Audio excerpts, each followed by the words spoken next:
sexto ano, vamos continuar o nosso caderno base 3 e agora nós iremos identificando o assunto através dos textos, reconhecendo as organizações textuais, as palavras cognatas, que são aquelas semelhantes ao português.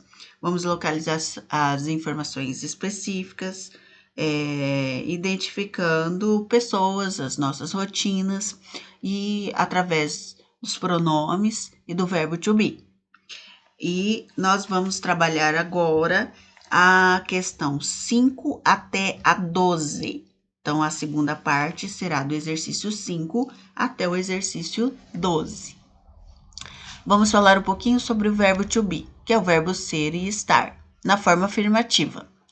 Leia a frase utilizada por John e ao apresentar-se para o Garfield. Vamos observar o uso do verbo to be. Então, olha lá. I am John Archibald. I'm a cartoonist. And this is my cat, Garfield. Então, ó, I am, my cat is my cat. Tá? Então, eu sou, é meu. Tá? Então, em português, o verbo to be significa ser e estar. Pode significar quando está se falando sobre um estado ou uma condição de alguma coisa, de alguém. E para dar informações sobre condições físicas, idades, profissões, etc. Então, vejamos aqui no quadro. I am, you are, he, she, it, is, we, you ou they are. Então, I am from Brazil, eu sou do Brasil. You are from Brazil, você é do Brasil. He, she ou it é ele ou ela, é do Brasil. We é nós. You, vocês, plural. They, eles ou elas, são ou estão no Brasil. Como você pode observar esse quadro, o verbo to be tem 3 formas no tempo presente. Am, are e is. Singular, plural. Vamos a partir desse formato aqui de apresentação sobre o verbo to be, né? Mais os pronomes, objetos que vocês já viram lá na tabelinha acima. Vamos completar a frase usando am, are ou is. Então, você vai observar que am eu uso para a primeira pessoa do singular. Are, segunda pessoa do singular. Is, terceira pessoa do singular. E are, terceira pessoa do plural. Segunda pessoa do plural. Primeira pessoa do plural.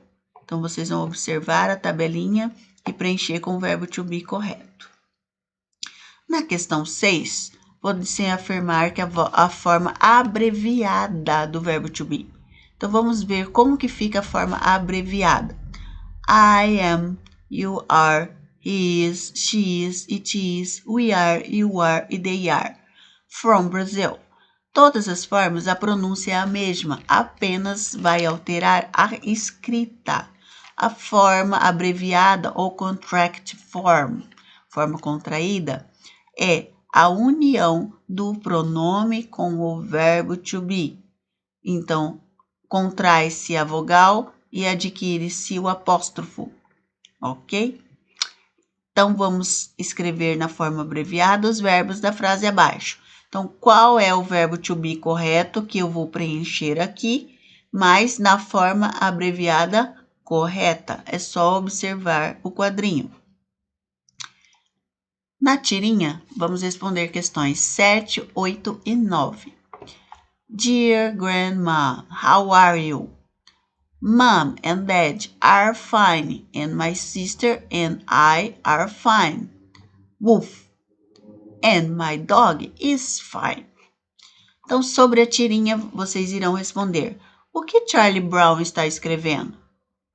Então, o que ele está escrevendo aqui, nessa tirinha? Quem é o seu destinatário? Para quem ele está enviando? Qual o significado da palavra dear que o Charlie Brown utilizou, né? É uma forma carinhosa no início de uma frase. Que informação sobre a família Charlie Brown escreve? Então, qual é a informação que eles escrevem? Na frase Dear Grandma, how are you? A quem o pronome you se refere? Então, quem esse you está se referindo? Observe as frases utilizadas por Charlie Brown e depois responda as perguntas abaixo. Mom and Dad are fine. My dog is fine. Qual delas está no singular? Como que eu vou saber que está no singular? Eu vou olhar qual é o meu verbo, o to be, utilizado na frase. Qual delas está no plural? Então, você vai olhar o verbo to be e dizer qual das frases está no plural. Quais são as duas formas do verbo to be utilizadas por Charlie Brown nas frases na tirinha? Quais são as formas do verbo to be? Observe os personagens e forme frases utilizando pronomes pessoais, já estudados lá no exercício anterior, no exercício 2 e 3, e o verbo to be. Então, o exemplo, it is Snoopy. Então, este é Snoopy. Como é que vai ficar aqui? Sally não é menina? Então, eu vou usar qual é o pronome que eu posso usar para menina e qual é o verbo para o singular, pois tem só uma pessoa. Charlie Brown é um menino. Então, qual é o pronome e qual é o verbo? The Peanuts Charities. Então, qual é as características dos personagens do amendoim? Então, aí, como que vai ficar aqui o pronome? São vários, né? Então, quais são o pronome e o verbo correto utilizado? Na questão 10. Leia o texto abaixo para responder a questão 10. Neymar's Fact File. Name, Neymar. Surname, da Silva Santos Jr. Date of birth, February 5, 1992. Age, 29. Place of birth, Mogi das Cruzes, São Paulo. Nationality, Brazilian. Occupation, soccer player. Agora, com essas informações, complete as frases em inglês. Who is he? Então, quem é ele? What is his job? Qual é o seu trabalho? How old is he? Qual a sua idade? Where is he from? De onde ele é? De onde ele veio? Ou de onde ele veio? Na questão 11, a partir do texto sobre Neymar, escreva uma ficha informativa, fact file, sobre uma pessoa que você admira. Pode ser um membro de família, um atleta, um artista ou uma pessoa de sua preferência. Siga as instruções abaixo.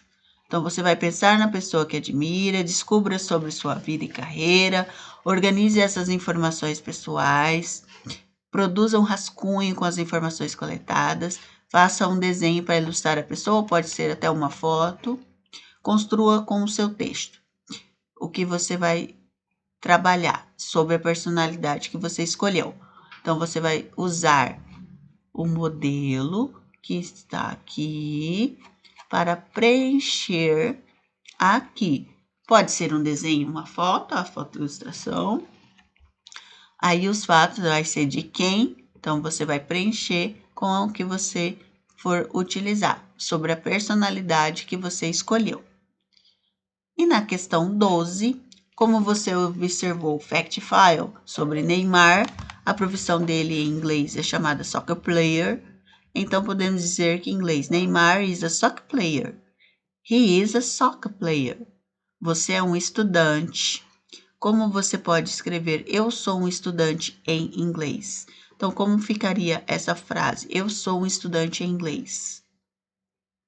Então, lembra lá, pronome eu, I, sou, am, a students. Então, vamos escrever I am a student.